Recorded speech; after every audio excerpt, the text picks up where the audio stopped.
आज हमारे सामने हिंदी कविता की एक बहुत ही खास किताब है, आंगन के पार द्वार। इसे लिखा है सच्चिदानंद हीरानंद वात्स्यायन ने, जिन्हें हम और आप अज्ञेय के नाम से बेहतर जानते हैं। और ये नाम ही अपने आप में एक पूरी कहानी कहता है, अज्ञेय, जिसे जाना न जा सके। हाँ बिल्कुल। उनकी शख्सियत और उनकी कविता दोनों में गहरी रहस्यमयी खोज की झलक मिलती है। सही बात है।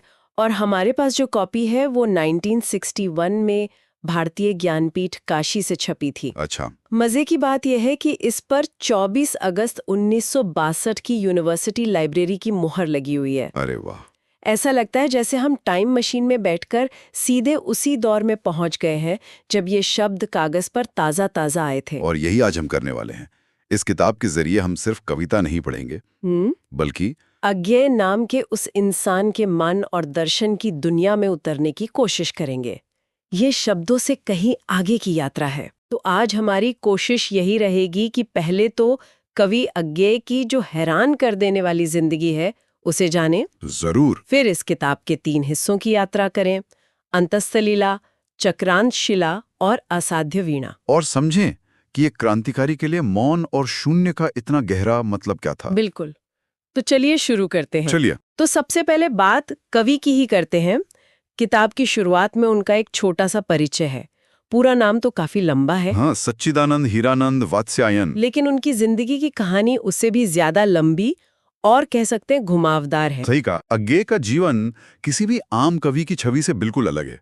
मतलब जब हम कवि के बारे में सोचते हैं तो क्या तस्वीर बनती है? एक शांत, एकांत में लिखने वाले इंसान की। हाँ, लेकिन अज्ञेय इसके ठीक उलट थे। वो सिर्फ शब्दों के नहीं, कर्म के भी इंसान थे। परिचय में जो लिखा है वो तो चौंकाने वाला है। वो क्रांतिकारी आंदोलन से जुड़े, फरार हुए, पकड़े गए, 4 साल जेल में और 2 साल नजरबंद रहे। और इसके बाद 1943 से 1946 तक सेना में भी रहे। ये तो किसी एक्शन हीरो की कहानी लगती है। वही तो, यही तो कमाल की बात है। एक ही इंसान के भीतर एक क्रांतिकारी है जो व्यवस्था से लड़ रहा है, एक सैनिक है जो देश के लिए लड़ रहा है, और एक गहरा दार्शनिक कवि है जो अपने भीतर की दुनिया से लड़ रहा है। और इन सबके बीच वो लगातार लिख भी रहे थे। हाँ बिल्कुल। शेखर एक जीवनी जैसा उपन्यास, कहानियां, यात्रा वृत्तांत और हाँ, तार सप्तक का संपादन, जिसने हिंदी कविता की धारा ही मोड़ दी। बिल्कुल। उनकी जिंदगी एक्शन और मेडिटेशन का एक कमाल का कॉम्बिनेशन थी। तो चलिए अब किताब के अंदर चलते हैं। शीर्षक ही देखिए, आंगन के पार द्वार।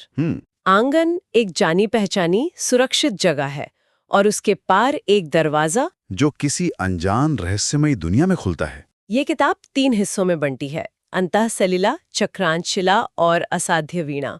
तो पहले हिस्से से शुरू करते हैं, अंतःसलिला। इसका मतलब क्या हुआ? अंतःसलिला यानी वो नदी जो जमीन के नीचे बहती है, जो दिखती नहीं पर होती है। अच्छा। इस हिस्से की कविताएं मन के उन्हीं भीतरी भावों, एहसासों और संघर्षों की बात करती हैं। ये बहुत निरी, बहुत इंटीमेट कविताएं हैं। इसमें एक कविता है, बना दे चितेरे।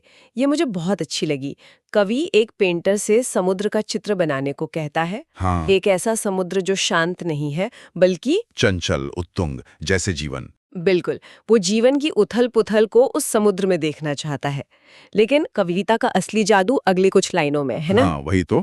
वो कहता है कि उस विशाल उथल पुथल से भरे समुद्र के बीच एक नन्ही सी मछली बनाओ, जो हवा का एक बुलबुला पीने के लिए सतह पर उछलती है। वो छोटी सी मछली और उसकी जीने की इच्छा, जिसे जिजीविषा कहते हैं, पर छवि है बहुत ज्यादा। और एक और खूबसूरत कविता है, भीतर जागा दाता। हाँ।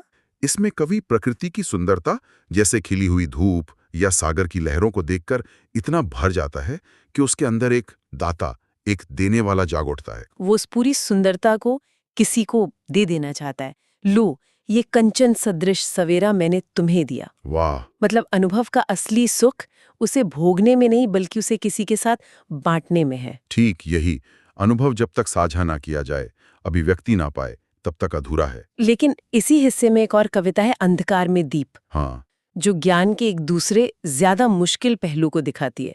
वो कहते हैं कि अंधेरे में सब कुछ जाना पहचाना और आरामदायक था, लेकिन जैसे ही एक दिया जलाया, अर्थहीन आकारों की अर्थहीनतर भीड़ सामने आ गई। ये बहुत गहरा सवाल है। तो क्या इसका मतलब ये है कि कभी-कभी सच का सामना करना चीजों को और मुश्किल बना देता है? अज्ञेय शायद यही कह रहे हैं कि बोध या ज्ञान हमेशा सुकून नहीं लाता। वो चीजों की असलियत दिखाता है जो अक्सर खाली और अर्थहीन हो सकती है। तो अंतःसलीला में हम मन की इन अलग अलग धाराओं से गुजरते हैं, कभी आशा, कभी प्रेम, तो कभी ज्ञान से उपजा अकेलापन। बिल्कुल। और इसके बाद वो हमें एक और भी गहरी और ज्यादा उलझी हुई जगह ले जाते हैं। चक्रांत शिला। हाँ, चक्रांत शिला मतलब एक ऐसी चट्टान जो भूल भुलैया जैसी हो।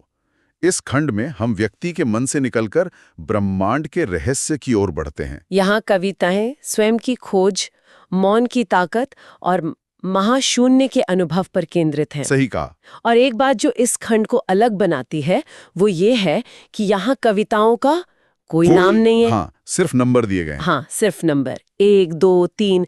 ऐसा क्यों? क्या ये भी अहंकार को मिटाने का एक तरीका है? क्या बात कही है, बिल्कुल यही भाव है कि ये कविता मेरी नहीं है, बस एक विचार है जो मुझसे होकर गुजरा। हाँ, शीर्षक देना एक तरह से उस विचार पर अपना अधिकार जताना है। शीर्षक हटाकर कवि उसे सार्वभौमिक बना देता है। वो कह रहा है कि ये किसी एक व्यक्ति का अनुभव नहीं है, बल्कि ध्यान की उस अवस्था में कोई भी इसे महसूस कर सकता है। ये मैं को मिटाने की प्रक्रिया का हिस्सा है। बिल्कुल। और इसी खंड में वो मौन की बात करते हैं।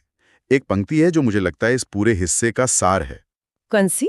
मौन का ही सूत्र किसी अर्थ को मिटाए बिना सारे शब्द क्रमागत सुमरणी में पिरोता है। वाह, ये बहुत गहरी बात है। है ना? हम सोचते हैं कि शब्द अर्थ देते हैं, अज्ञे कह रहे हैं कि नहीं, मौन अर्थ देता है। दो शब्दों के बीच का जो सन्नाटा है वही उन शब्दों को वजन देता है। हाँ, जैसे माला के धागे की तरह, जो दानों को बिखेरता नहीं बल्कि उन्हें एक साथ पिरोता है। ये मौन कोई खालीपन नहीं है, बल्कि ये वो महाशून्य है जिसमें हर तरह की रचना की संभावना है। ये सब बातें सुनने में बड़ी दार्शनिक लगती है। मैं को मिटाना, महाशून्य, मौन की शक्ति। और शायद अज्ञे जानते थे कि ये विचार सिर्फ दर्शन की भाषा में समझना मुश्किल है। इसीलिए उन्होंने इस किताब के तीसरे और आखिरी हिस्से में इसी दर्शन को एक कहानी में पिरो दिया। और वो कहानी है असाध्य वीणा। हाँ, ये एक लंबी कविता है जो एक कहानी सुनाती है, और यहाँ से चीजें बहुत दिलचस्प हो जाती हैं। कहानी एक राजा की है जिसके पास एक असाध्य वीणा है। असाध्य यानी जिसे साधा ना जा सके। देश विदेश के बड़े बड़े संगीतकार आए, अपनी सारी कला लगा दी, पर कोई उस वीणा से एक सुर भी नहीं निकाल सका। क्योंकि वो कोई आम वीणा थी ही नहीं। बिल्कुल नहीं। उसे वज्र कीर्ति नाम के एक साधक ने एक बहुत पुराने चमत्कारी किरीटी तरु की लकड़ी से बनाया था। किरीटी तरु? हाँ, वो पेड़ इतना विशाल था कि उसकी जड़ें पाताल तक और शाखाएं आसमान तक थीं। उस पेड़ ने अपने अंदर सदियों की धूप, बारिश, तूफान और सबसे बढ़कर सदियों का गहरा सन्नाटा समेटा हुआ था। और वज्रकीर्ति ने अपनी पूरी जिंदगी लगाकर वो वीणा बनाई। और जैसे ही वीणा पूरी हुई, उनके प्राण निकल गए। तो अब ये वीणा राजा के दरबार में एक चुनौती बनकर रखी हुई है। तब राजा को किसी ने प्रियंवत केशकम्बली के बारे में बताया। एक साधक जो गुफा में रहता है। राजा उसे बुलवाते हैं। प्रियंवत दरबार में आता है, लंबे बाल, कंबल ओढ़े हुए। राजा उससे वीणा बजाने को कहते हैं। लेकिन प्रियंवत का जवाब देखिए।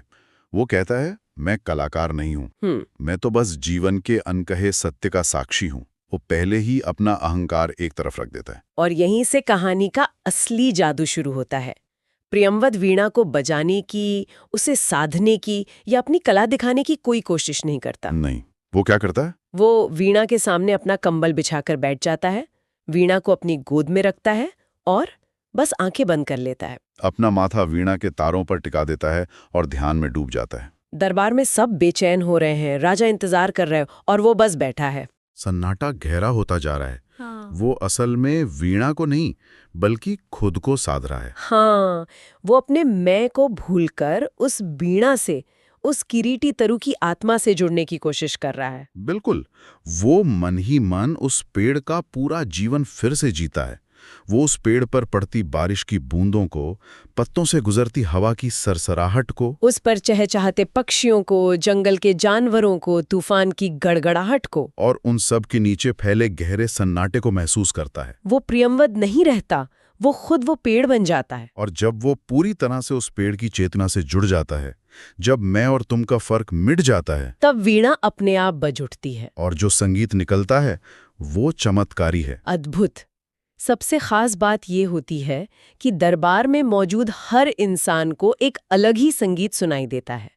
संगीत एक ही है, पर हर किसी का अनुभव अलग है। हाँ, राजा को उसमें अपनी जीत और यश का संगीत सुनाई देता है। रानी को प्रेम का, एक सेठ को अपनी तिजोरी में भरते सोने की खनक सुनाई देती है। एक माँ को अपनी बेटी की पायल की आवाज सुनाई देती है। हर कोई वही सुनता है जो उसके अपने जीवन का सबसे गहरा अनुभव है। और जब संगीत खत्म होता है तो पूरा दरबार साधु साधु कह उठता है।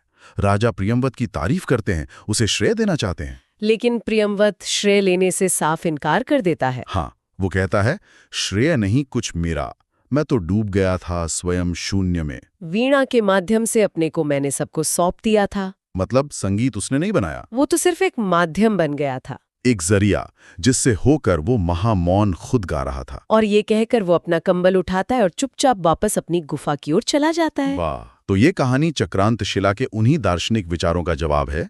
सच्ची कला या सच्चा ज्ञान महारत हासिल करने में नहीं है, बल्कि खुद को समर्पित करने में है। हाँ, skill is secondary to surrender. उसने वीणा को साधा नहीं, बल्कि खुद को वीणा के प्रति साध दिया। तो अब अगर हम इन सबको जोड़कर देखें, एक क्रांतिकारी की सक्रियता, एक कवि का भीतरी द्वंद्व और एक साधक का समर्पण, तो इसका क्या मतलब निकाला जाए? इसका मतलब यही है जो अज्ञेय का केंद्रीय दर्शन है। चाहे क्रांति हो, चाहे कविता या जीवन का कोई भी क्षेत्र हो, सच्ची उपलब्धि तब मिलती है जब इंसान अपने मैं को, अपने अहंकार को शून्य कर देता है, जब वो माध्यम बन जाता है, करता नहीं। आंगन के पार का द्वार बाहर की दुनिया में भागने के लिए नहीं है, बल्कि अपने भीतर के उस महाशून्य में उतरने के लिए है, जो खाली होकर भी अनंत संभावनाओं से भरा है। प्रियंवद ने श्रेय इसलिए नहीं लिया क्योंकि वो जानता था कि असली कलाकार वो नहीं, बल्कि वो महामौन है जो सब में गाता है। और यही हम आज की इस चर्चा को एक सवाल के साथ छोड़ते हैं। उस कविता में हर किसी ने अपने जीवन का संगीत सुना।